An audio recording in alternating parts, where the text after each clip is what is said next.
Assalamualaikum warahmatullahi wabarakatuh. Jumpa lagi di Lentera Hitam. Tentunya masih bersama saya, Bobby, yang akan menceritakan kisah mistis pendakian gunung. Apa kabar teman-teman semua? Semoga kalian dalam keadaan sehat selalu, panjang umur, bahagia selalu, dan sukses selalu. Dan pada kesempatan kali ini, saya akan melanjutkan cerita yang sebelumnya. Cerita yang berjudul Melanggar Sumpah Sang Raja, bagian ketiga. Buat teman-teman yang belum mendengarkan episode sebelumnya, alangkah baiknya mendengarkan terlebih dahulu agar mengerti alur ceritanya. Dan tidak usah lama-lama, kita langsung saja menuju ke ceritanya. Melanggar Sumpah Sang Raja.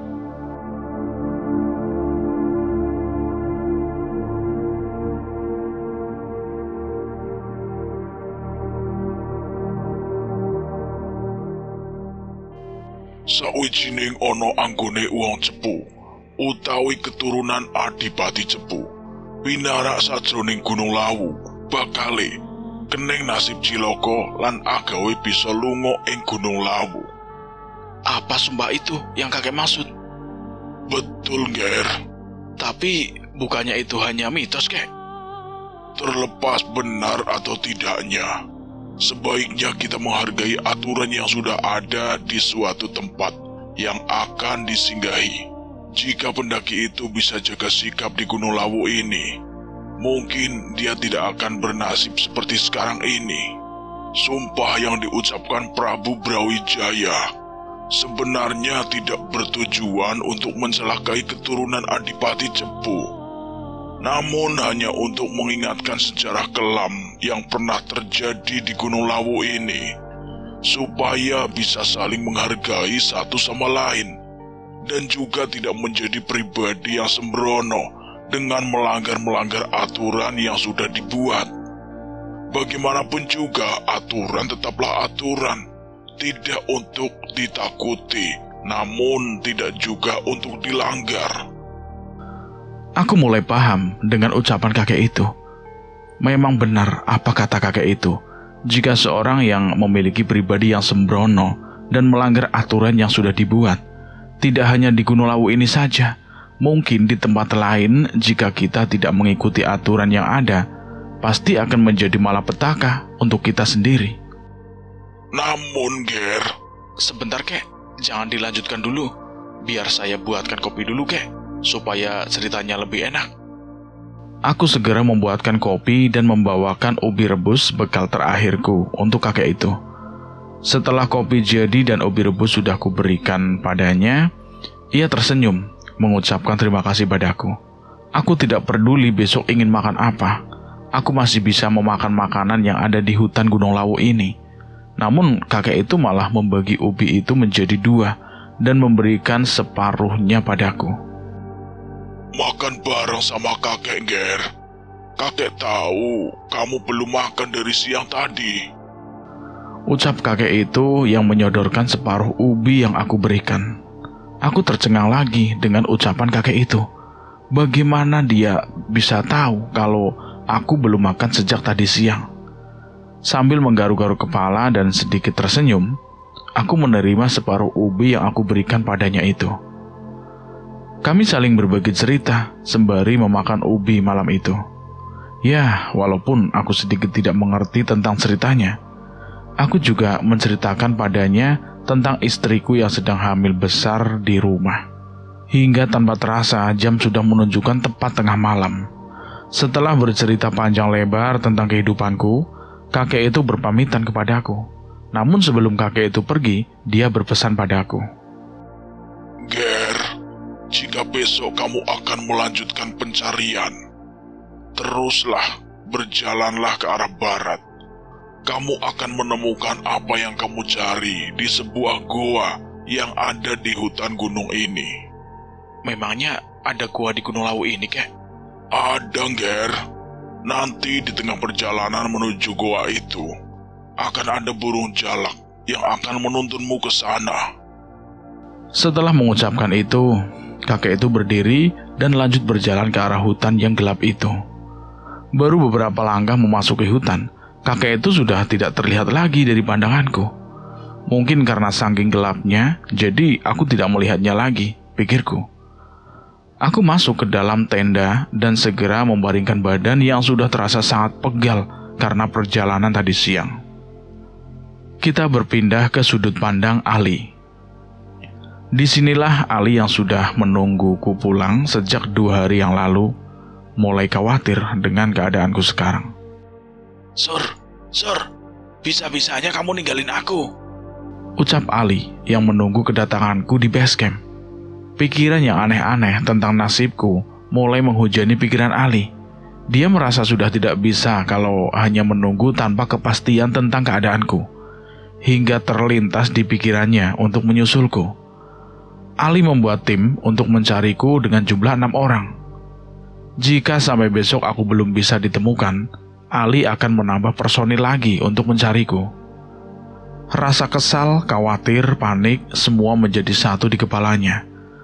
Ali sangat berharap aku bisa ditemukan dengan selamat. Di sepanjang perjalanan, hanya dia yang tidak banyak berbicara. Hanya diam dan fokus melihat ke sekitar jurang ataupun hutan yang berada di jalur pendakian, hingga tak terasa sudah sampai di pos 3. Tepat pukul 4 sore, Ali melanjutkan perjalanan kembali dan berencana akan mendirikan tenda di pos 5 sebelum besoknya mulai pencarian kembali. Sesampainya di pos 5, ia menemukan bekas api unggun yang aku buat dan ranting-ranting yang aku kumpulkan untuk membuat api. Ali melihat sekitar. Mereka menerka-nerka kemana arah aku pergi. Namun karena langit sudah gelap, alhasil ia tidak bisa menemukan arah yang aku lewati. Akhirnya mereka memutuskan mendirikan tenda di tempat yang aku mendirikan tenda di pos 5 itu. Li, gimana? Besok kita mau lewat arah mana? Tanya salah satu anggota pencarian. Aku nggak tahu Surya ke arah mana. Karena sudah malam, jadi susah nyari jejaknya. Kita istirahat di sini dulu saja. Besok pagi-pagi kita mulai menyisir pos 5 buat nemuin jejak Surya. 2 tenda mereka didirikan malam itu. Setelah mengisi perut dengan mie instan, mereka memutuskan untuk langsung tidur, mengistirahatkan tubuh, supaya besok bisa melanjutkan pencarianku. Namun di malam itu, Ali belum bisa tidur karena memikirkanku. Ia masih tidak habis pikir kenapa aku tidak mau mengajaknya untuk melakukan pencarian berdua. Hingga tepat tengah malam, Ali memutuskan untuk keluar tenda dan membuat kopi di depan api unggun. Ketika sedang enak-enaknya menikmati kopi di depan api unggun, dari arah barat hutan, Ali melihat sebuah bayangan seperti pria tua bungkuk yang membawa tongkat. Melihat itu sebenarnya Ali ingin segera masuk ke dalam tenda. Namun firasatnya seperti menyuruhnya untuk menemui sosok itu. Akhirnya Ali mencoba memberanikan diri untuk menghampirinya dengan bermodalkan senter aluminium yang dibawa oleh Ali itu. Semakin dekat, semakin jelas sosok kakek-kakek itu memakai baju Jawa dengan membawa tongkat. Sesampainya Ali di depan kakek tua itu, ia bertanya pada kakek itu. Kakek, ngapain malam-malam di sini, kek? Jika kamu ingin menemukan temanmu, berjalanlah ke arah barat. Ada sebuah lembah di sana, dan temanmu ada di sana. Mendengar ucapan kakek itu, Ali merasa heran dengan ucapannya. Padahal, Ali sama sekali belum mengatakan tujuannya di sini. Namun kakek itu seolah tahu dengan apa tujuan Ali mendaki Gunung Lawu ini. Bagaimana kakek tahu kalau saya lagi mencari teman saya? Kakek itu tidak membalas pertanyaannya. Ia hanya tersenyum dan berjalan pergi ke arah hutan. Tidak lama kemudian, salah satu teman Ali ada yang melihatnya seorang diri di luar tenda. Sontak temannya itu memanggilnya. Li, ngapain di situ? Teriak salah satu anggotanya. Mendengar itu, Ali menoleh ke arah temannya itu, lalu berkata, "Ini adakah?" Ucapan Ali terhenti, sewaktu menoleh kembali ke arah kakek itu. Kakek itu sudah tidak ada di hadapan Ali. Ali mencoba mengedarkan pandangan, namun hanya kegelapan malam yang ada di sekitarnya. Ali merasa bingung sekaligus takut dengan apa yang barusan ia alami. Tidak mau berpikiran negatif, Ali memutuskan untuk kembali masuk ke tenda dan segera tidur supaya besoknya bisa sedikit tenang. Pagi harinya mereka berkumpul untuk menentukan arah pencarian. Gimana, Li? Kita mau lewat mana? Ali berpikir sambil melihat sekitaran pos 5. Saat sedang bingung dengan arah yang akan mereka tuju, seketika Ali teringat dengan ucapan kakek misterius yang Ali temui semalam itu. Kakek itu menyuruhnya untuk berjalan ke arah barat jika ingin menemukanku. Kita ke arah barat? Ucap Ali pada anggotanya. Kamu yakin, Li, mau ke arah barat? Iya, aku juga sebenarnya nggak tahu harus kemana sih. Namun semalam aku mendapat pesan dari seseorang. Jika ingin menemukan Surya, kita harus lewat jalan menuju arah barat. Jelas Ali kepada anggota lainnya. Anggota yang lain sebenarnya masih bingung dengan keputusan Ali. Namun jika tidak mencoba mengikuti saran itu, mereka tidak akan mendapatkan hasil apa-apa karena terlalu lama menentukan arah. Alhasil mereka setuju untuk mencari ke arah barat. Kita pindah lagi ke sudut pandang Surya. Hari ketiga pencarian. Suara adzan subuh membangunkanku dari tidurku. Akan tetapi aku merasa heran. Kok suara adzan subuh bisa terdengar sampai sini ya? Seharusnya di ketinggian tempatku ini, sekarang suara adzan sudah tidak akan terdengar sampai di sini loh. Aku bergumam yang terduduk heran mendengar suara adzan itu. Namun aku tidak ingin berpikiran yang negatif. Mungkin memang yang kuasa ingin membangunkanku untuk segera melaksanakan sholat subuh. Aku segera keluar tenda dan mengambil air wudhu dengan sisaan air yang aku bawa dari pos 3 kemarin. Beruntung aku membawanya cukup banyak, jadi masih ada stok untuk minum dan wudhu. Setelah selesai sholat, aku berdoa kepada Sang Kuasa agar diberi kelancaran dan segera menemukan pendaki yang hilang itu. Sinar mentari pagi mulai memancarkan sinarnya melalui celah-celah pepohonan yang rimbun di hutan Gunung Lawu ini. Tenda dan peralatan sudah kukemaskan dalam tas. Kini aku mulai berjalan kembali ke arah yang ditujukan oleh kakek semalam. Kembali kugunakan golok andalanku untuk membuka jalur yang tertutup oleh semak belukar dan ilalang setinggi orang dewasa ini. Beruntung di Gunung Lawu ini masih banyak tanaman dan buah-buahan hutan yang bisa aku makan. Jadi aku masih bisa mengganjal rasa laparku sampai menemukan pendaki yang hilang itu. Di sepanjang perjalanan aku menemukan beberapa pohon buah mulberry dan mengambilnya sebagai bekal perjalananku. Tidak hanya buah mulberry saja yang aku ambil, pohon cantigi gunung dan batang alang-alang juga aku ambil sebagai bekal perjalananku. Untungnya aku dulu sempat mempelajari tata cara hidup di alam. Jadi aku bisa tahu tanaman apa saja yang bisa menjadi santapan ketika berada di alam. Saat aku sedang istirahat di sedikit tanah yang lapang sembari menikmati buah mulberry, ada seekor burung jalak turun dari pepohonan, mengarah ke arahku, dan berhenti tepat di depanku. Aku teringat dengan ucapan kakek itu, kalau akan ada burung jalak yang akan menuntunku ke arah goa yang aku tuju itu. Apa burung ini yang kakek itu maksud? Jarum pendek sudah menunjukkan pukul 3 sore. Setelah mengisi perut, aku kembali melanjutkan perjalanan. Saat ingin berjalan, burung jalak itu berjalan terlebih dahulu di depan, seolah menuntun perjalananku ke gua yang semalam diucapkan oleh kakek itu. Jalur yang ditunjukkan burung jalak itu sudah tidak tertutup semak belukar. Jalur ini seperti memang sengaja dibuat untuk mengarah ke suatu tempat. Setelah 1 jam perjalanan, burung jalak itu berhenti, tidak lama kemudian terbang ke pohon di samping jalur itu. Dari kejauhan terlihat sebuah goa yang sepertinya terbentuk secara alami. Goa itu tidak terlalu besar, namun entah mengapa saat melihat goa itu, perasaanku mulai tidak enak. Samar-samar dari mulut goa, aku melihat seperti sepasang mata berwarna merah. Melihat itu, aku segera bersembunyi di balik pohon yang tidak jauh dari goa itu. Mungkin ada sosok yang menjaga gua itu agar tidak ada yang masuk ke dalam. Kuputuskan untuk menunggu makhluk itu pergi terlebih dahulu dari balik pohon tempatku bersembunyi saat ini. Hingga tidak terasa, cahaya matahari mulai meredup dan langit berubah menjadi gelap.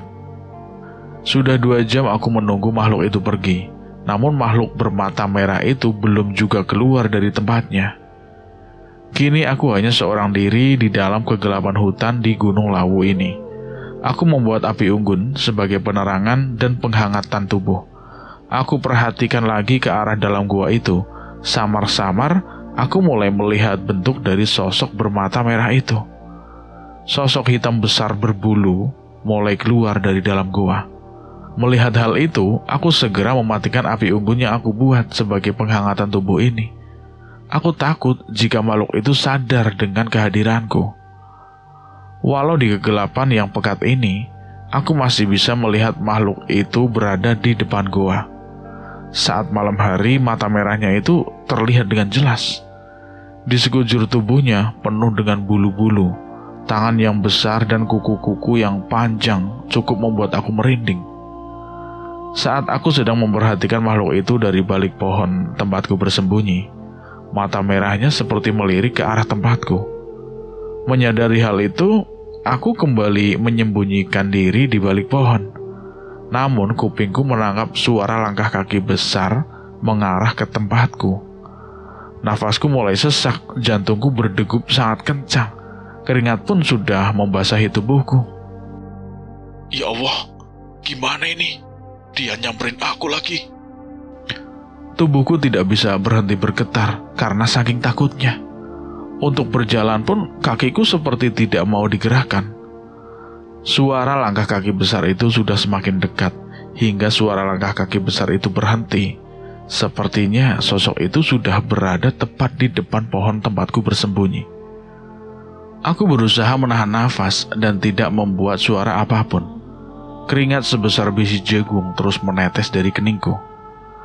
Lantunan doa terus kubacakan di dalam hati, karena tidak ada lagi yang bisa membantuku di saat seperti ini, selain Yang Maha Kuasa.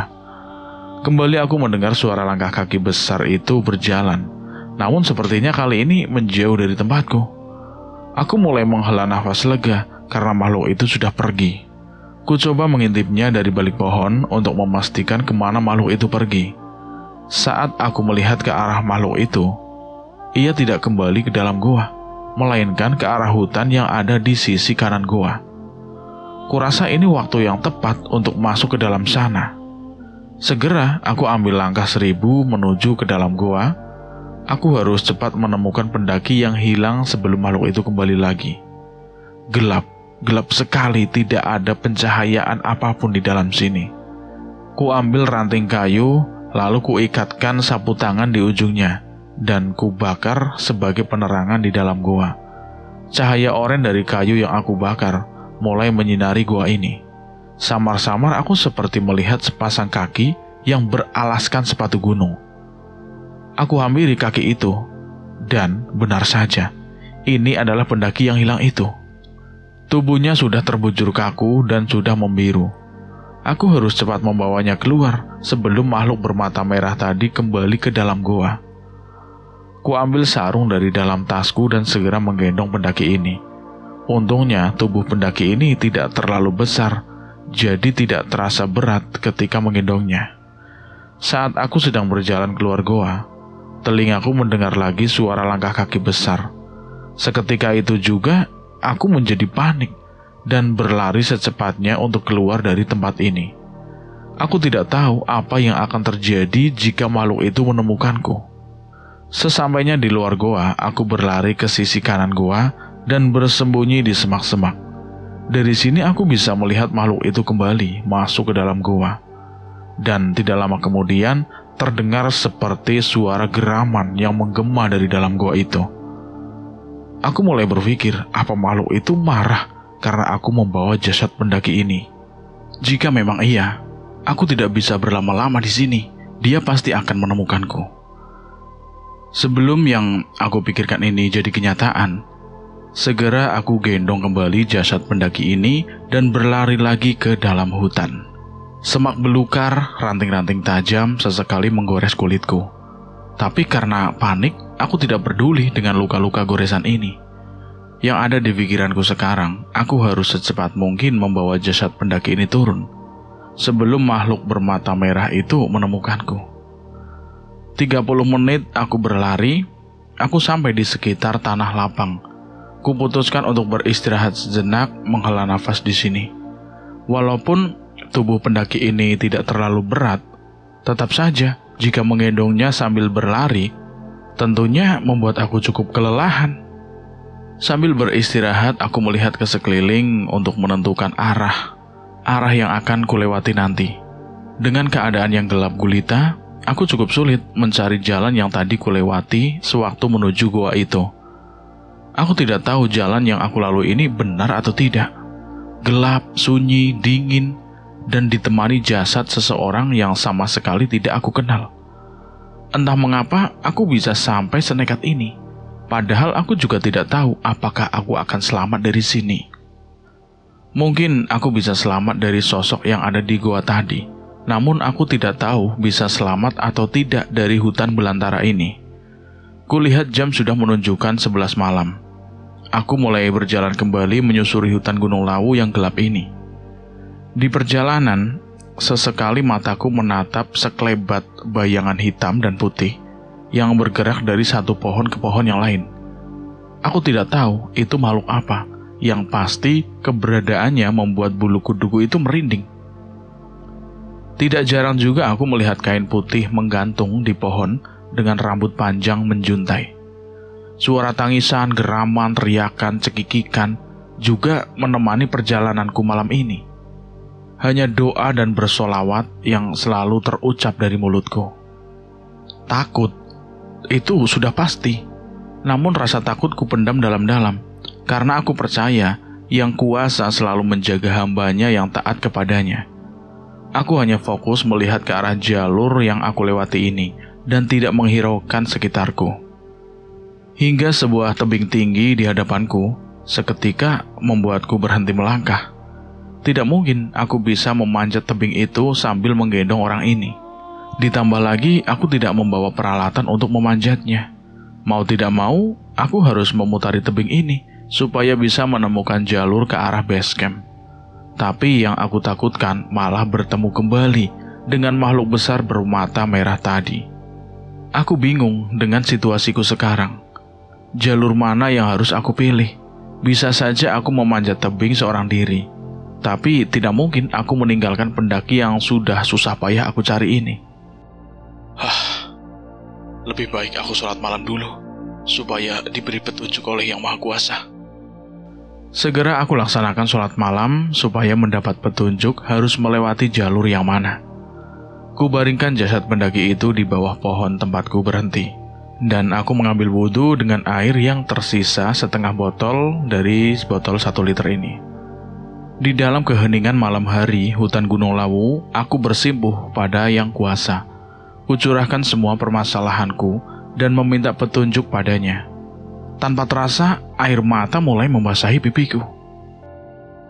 Ya Allah, jika ini takdirku, setidaknya tolong biarkan jasadku dan jasad pendaki itu bisa ditemukan oleh seseorang. Kuusap air mata yang keluar dari kedua mataku. Kubuang rasa takut tentang makhluk bermata merah itu dan memberanikan diri jika bertemu dengannya lagi. Dengan tekad yang bulat, aku mulai berjalan kembali memutari tebing itu. Suara-suara aneh mulai bermunculan kembali, mengganggu pendengaranku. Suara-suara itu seperti meledekku yang sedang menggendong sebuah jasad ini.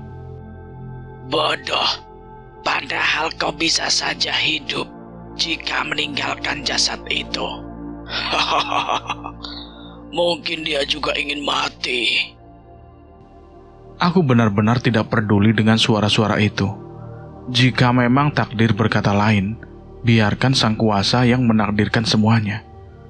Ketika sedang fokus menyusuri lembah untuk mencari jalan arah naik, seketika aku berhenti tatkala suara geraman muncul.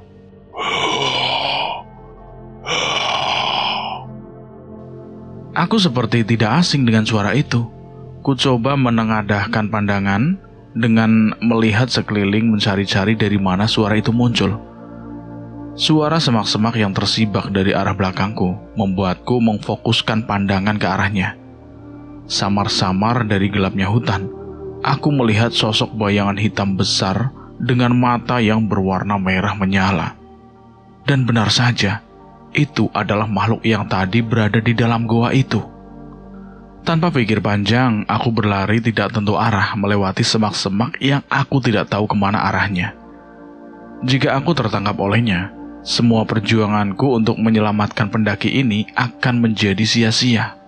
Makhluk itu terus mengejarku dengan langkah kakinya yang besar hingga membuat suara berdebam di setiap langkahnya.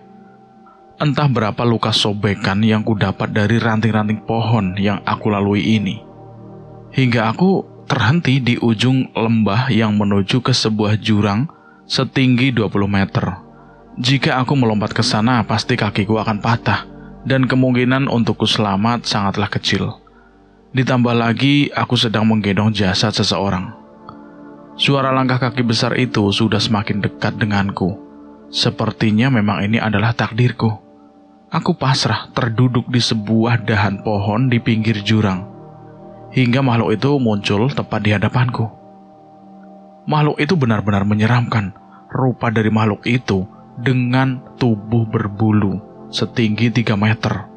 Matanya menyala merah dan taring-taring yang panjang keluar dari mulutnya. Air liur terus menetes dari taring-taring panjangnya itu, seolah menandakan kalau ia sangat lapar. Wajahnya mendekat ke arah wajahku, memperhatikan aku dan jasad yang aku bawa ini. Aku hanya bisa memejamkan mata saat makhluk itu mendekat. Kulihat tangannya yang besar sudah siap menangkapku dengan jasad pendaki yang aku gendong ini. Setelah beberapa saat, aku tidak merasakan makhluk itu menyentuhku.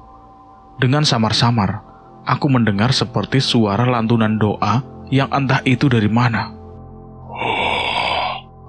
Panas, panas, ucap makhluk yang ada di depanku itu. Mendengar makhluk itu berteriak kepanasan, aku kembali mencoba perlahan membuka mataku. Perlahan pandanganku yang buram itu mulai melihat seperti kakek tua bungkuk memegang sebuah tongkat. Kakek? Ucapku spontan. Kakek itu hanya tersenyum kepadaku dan melanjutkan doa yang keluar dari mulutnya. Ampun, ampun, panas. Pergilah, jangan ganggu cucuku. Maaf, Eyang. Maaf, aku tidak tahu kalau itu cucumu. Maafkan aku. Aku akan segera pergi dari sini. Ucap makhluk bermata merah itu dengan menunduk dan menyatukan kedua tangannya, seolah meminta ampun kepada kakek itu. Hah? Eyang? Aku terheran. Makhluk itu seketika pergi berlari ke arah hutan tempat dia muncul tadi. Aku masih bingung dengan semua ini. Banyak pertanyaan menghujani pikiranku. Siapa sebenarnya kakek ini? Kenapa ia memanggilku cucunya? Dan apa yang dimaksud makhluk tadi dengan menyebut Eyang? Kowe rapopo Tongger? Tanya kakek itu. Aku yang masih melamun seketika terkaget ketika kakek itu memanggilku lagi. Ger, kakek tanya, kamu gak apa-apa toh? Iya kek, aku gak apa-apa. Terima kasih ya kek, sudah menolongku. Ayo, biar kakek tunjukkan jalan keluar dari sini. Tunggu kek, kakek tahu jalan keluar dari sini? Aku bertanya sambil lari menyusulnya dengan menggendong jasad pendaki ini. Ini rumah kakek, you pasti tahu lah, Ger. Karena penasaran dengan siapa sebenarnya kakek ini, sontak aku mencoba menanyakan siapa sebenarnya dia. Kek, kakek ini sebenarnya siapa? Sampai-sampai makhluk menyeramkan tadi takut terhadap kakek. Kakek itu bukan siapa-siapa, Ger. makhluk itu takut bukan karena kakek, tetapi karena ayat-ayat suci dari Yang Maha Kuasa yang membuat makhluk itu takut. Cukup masuk akal juga ucapan kakek itu. Tapi kenapa makhluk itu menyebutnya Eyang? Lalu kenapa makhluk itu menyebut kakek Eyang? Itu hanya sebuah panggilan, Ger. Kakek biasa dipanggil seperti itu di sini. Ya, karena kakek sudah tua, jadi dipanggilnya Eyang. Memang sih, kalau orang yang sudah sepuh seperti kakek ini, banyak yang manggil Eyang. Ya cukup masuk akal juga semua jawaban dari kakek itu. Kali ini aku berjalan bersama kakek itu menyusuri jalur yang ditunjuknya. Jalur yang aku lalui itu dengan kakek, itu seolah memang sudah dibentuk seperti jalur pendakian. Padahal sejak tadi, aku berkeliling hutan ini hanya semak belukar dan rimbunnya pepohonan yang kutemukan. Di sepanjang perjalanan, aku bercerita perjalananku sewaktu membawa jasad ini dari goa yang ditunjukkan oleh dia kemarin. Ia hanya tersenyum dan sedikit tertawa mendengar aku tidak bisa bergerak saat bersembunyi di pohon dekat goa kemarin. Hingga tak terasa, waktu sudah menunjukkan pukul 4 pagi. Kakek itu mengajakku untuk istirahat sejenak di sebuah lahan lapang. Ketika sedang istirahat, aku mengingat istriku yang tidak lama lagi akan melahirkan anak pertamaku. Namun sampai sekarang aku belum memikirkan nama untuknya. Entah dapat pemikiran dari mana, aku meminta kakek itu untuk menamainya. Oh iya kek, sebentar lagi anak pertamaku itu lahir. Namun aku belum menemukan nama yang cocok untuknya kek. Apa maukah kakek memberi nama untuk anak pertamaku? Memangnya tidak apa kalau kakek yang memberi nama? Ya nggak apa-apalah kek, aku malah seneng kok. Kakek sudah membantuku, jadi tidak masalah lah kalau kakek yang menamainya. Ya sudah kalau begitu, beri nama anakmu itu Mahendra. Mahendra kek? Nama yang sangat bagus. Apa ada arti dari nama itu kek? Kakek itu menjelaskan kepadaku kalau nama Mahendra diambil dari bahasa Sansakerta yang berarti indra yang agung, bukit atau gunung, dan jika diartikan dalam bahasa Indonesia, yaitu sosok raja yang besar, pemimpin para dewa. Tidak hanya itu saja, alasan ia memberi nama Mahendra, namun karena itu juga nama lain dari Gunung Lawu ini. Wah, nama yang bagus kek. Artinya juga sangat mendalam. Semoga kelak anakku bisa menjadi seorang pemimpin yang sabar dan selalu rendah hati ya kek. Kakek itu tertawa saat aku mengatakan hal itu. Setelahnya, karena merasa pegel akibat menggendong jasad sambil berlari-lari, aku membaringkan tubuhku di bawah pohon akasia besar bersama dengan jasad yang aku bawa itu. Kakek itu masih duduk di sampingku sambil terus memutar tasbih di tangannya. Hingga tanpa kusadari, tiba-tiba mataku menjadi sangat ngantuk dan akhirnya terlelap di sana. Kita pindah ke sudut pandang Ali.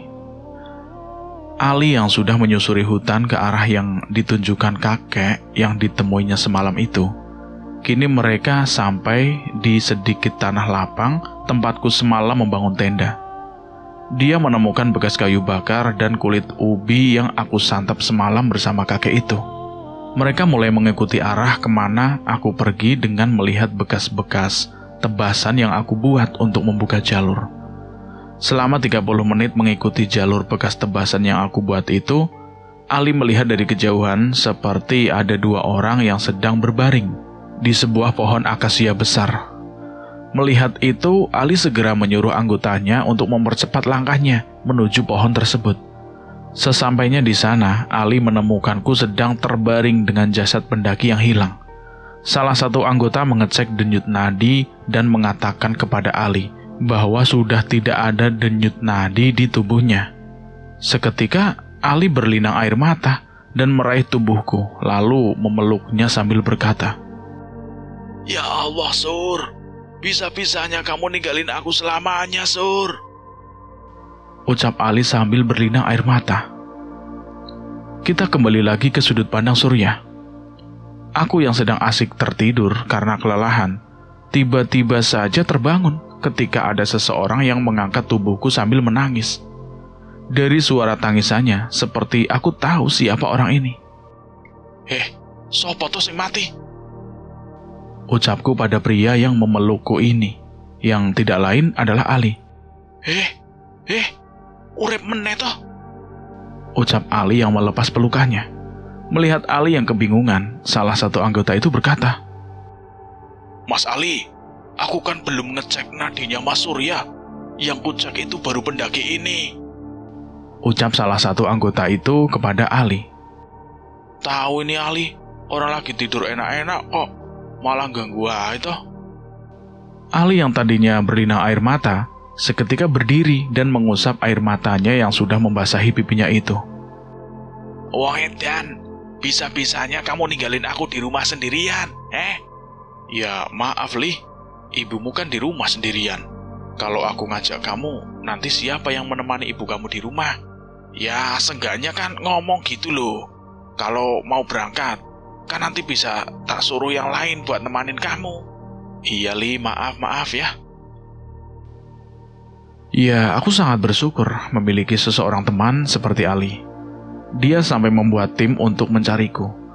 Mungkin sebagai tanda permintaan maafku, aku akan mentraktirnya bubur ayam Mak Lasmi nanti kalau sudah sampai di rumah. Aku sangat bersyukur bisa selamat dan bisa membawa pulang jasad pendaki itu. Aku dan Ali bersama-sama menandu jasad pendaki itu ke base camp. Sebelumnya salah satu anggota Ali ada yang membuat laporan menggunakan HT ke orang yang ada di base camp kalau kami berhasil menemukan pendaki yang hilang ini. Sesampainya di sana, ternyata sudah ramai orang-orang dan relawan yang kemarin sempat ikut melakukan pencarian. Keluarga korban pun turut serta berada di sana, termasuk ibu korban, beberapa petugas SAR, dan kepolisian, menanyakan kronologis sewaktu aku menemukan pendaki yang hilang itu. Aku menjelaskan semuanya, namun aku tidak mengatakan kalau aku diselamatkan oleh seorang kakek. Cukup aku dan Gunung Lawu yang tahu tentang keberadaannya. Setelah selesai diinterogasi, aku keluar dari base camp. Terlihat wanita paruh baya menghampiriku. Itu adalah ibu dari pendaki yang aku temukan. Leh, terima kasih banyak ya. Kamu sudah mau mencari jasad anak ibu sampai ketemu. Ucap ibu itu dengan air mata yang keluar dari matanya. Sudah Bu, Ibu jangan sedih lagi ya. Itu memang sudah menjadi tugas saya Bu. Semua yang berkehendak hingga anak ibu bisa ditemukan adalah yang kuasa. Saya hanya perantara saja Bu.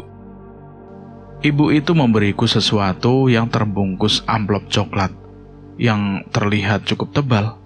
Namun aku menolak untuk menerimanya. Bukan karena aku tidak mau menerima pemberian dari ibu itu. Akan tetapi, memang sedari awal aku bertekad ingin mencarinya dengan ikhlas demi ibu itu yang selalu bersedih. Bukan semata-mata karena imbalan yang akan aku dapatkan. Semua ini akan menjadi pengalaman berharga bagiku, supaya kedepannya aku tidak ceroboh melakukan pencarian seorang diri. Terima kasih Eyang. Jika tidak ada dirimu, mungkin aku tidak akan bisa berkumpul dengan keluargaku dan teman-temanku yang lain. Aku berucap dalam hati sambil menatap ke arah Gunung Lawu. Sinar matahari pagi berlahan mulai menyinari seluruh langit cakrawala. Aku sedang menikmati kopi seorang diri di teras depan rumah Ali. Sedangkan Ali, dia sedang sibuk dengan anjing peliharaannya. Kurasa dia masih marah padaku karena masalah kemarin. Namun aku tahu di balik rasa kesalnya itu, ada rasa peduli yang sangat besar terhadapku. Ketika sedang enak-enaknya menikmati kopi dan sebatang rokok, tiba-tiba aku dikagetkan dengan kehadiran ibunya Ali yang berlari dari dalam rumah menghampiriku. Terlihat dari wajahnya, ia ingin menyampaikan sesuatu yang serius kepadaku. Sur, cepat Sur, mulai cepat. Istrimu mau melahirkan. Itu ibumu barusan nelpon. Mendengar itu, seketika aku berdiri dan memanggil Ali. Li, Ali, anterin aku yuk ke puskesmas. Dia hanya diam saja dan pergi ke arah belakang rumah tanpa menghiraukan ucapanku. Kurasa dia memang benar-benar kesal terhadapku, hingga perkataan itu tidak digubris olehnya. Ya sudahlah, memang ini salahku. Lebih baik aku mencari ojek saja.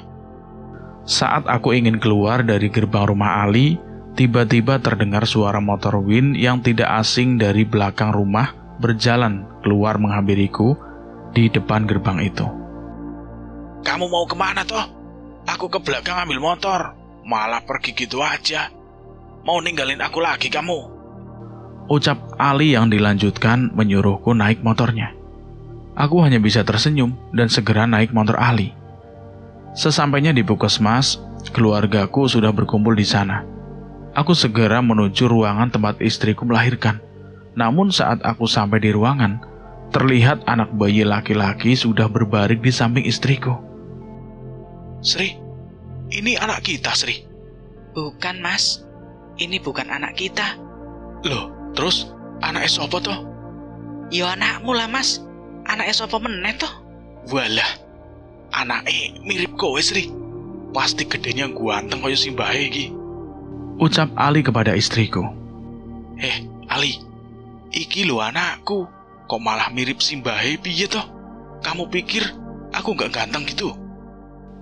Tak lama kemudian suara tangisan seorang bayi laki-laki yang ada di hadapanku itu membuat kami berdua seketika menjadi diam. Mau kamu kasih nama siapa, Mas, anak kita? Tanya istriku padaku. Aku berpikir sejenak dan berucap, Antasena Mahendra. Tak terasa jarum pendek sudah tepat berada di angka 11 malam. Aku yang sejak tadi mendengar cerita bapak di teras depan rumah, mulai takjub dengan kisah heroik bapakku menolong seorang ibu yang ia tidak kenal untuk mencari jasad anaknya yang hilang di Gunung Lawu. Namun sepertinya masih ada yang mengganjal di pikiranku. Oh iya Pak, kalau nama Antasena Bapak dapat dari mana? Aku bertanya pada bapak, teringat tentang sesuatu yang sejak tadi mengganjal di pikiranku ini. Dapat dari itu, ucap bapakku sambil menunjuk ke arah wayang yang menempel di dinding rumahku. Loh, wayang? Iya, Bapak seneng sama tokoh wayang Antasena. Makanya tak jadiin nama depanmu. Masih beruntung toh kamu? Bapak seneng tokoh wayang Antasena. Lah beruntung piye toh Pak? Lah iya toh. Kalau Bapak seneng tokoh wayang Bagong, kamu mau tak namain Bagong Mahendra? Kan gak lucu kan? Ya juga sih Pak. Lah kok iya sih? Wes lah, terserah Bapak lah. Aku ngantuk loh Pak. Benar-benar kisah yang sangat menarik dan banyak pelajaran ku dapat dari cerita bapak tentang arti saling tolong-menolong sesama manusia ataupun makhluk hidup lainnya.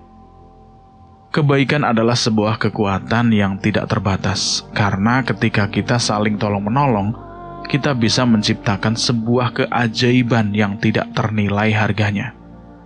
Semua peraturan dibuat pasti karena ada penyebabnya, tidak untuk ditakuti dan juga tidak untuk dilanggar. Sekarang aku bisa tidur nyenyak tanpa harus memikirkannya lagi. Semoga di pendakianku selanjutnya, aku tidak mendapat hal ganjil lagi seperti kejadian di Gunung Lawu ini. Semoga saja. Dan cerita ini tamat sampai di sini. Bagaimana menurut teman-teman tentang cerita ini? Silahkan tulis di kolom komentar. Dan terima kasih buat teman-teman yang sudah mendengarkan cerita ini sampai habis. Semoga kalian dalam keadaan sehat selalu, panjang umur, bahagia selalu, dan sukses selalu. Dan saya mohon maaf jika ada kesalahan kata. Saya pamit undur diri. Akhir kata, wassalamualaikum warahmatullahi wabarakatuh.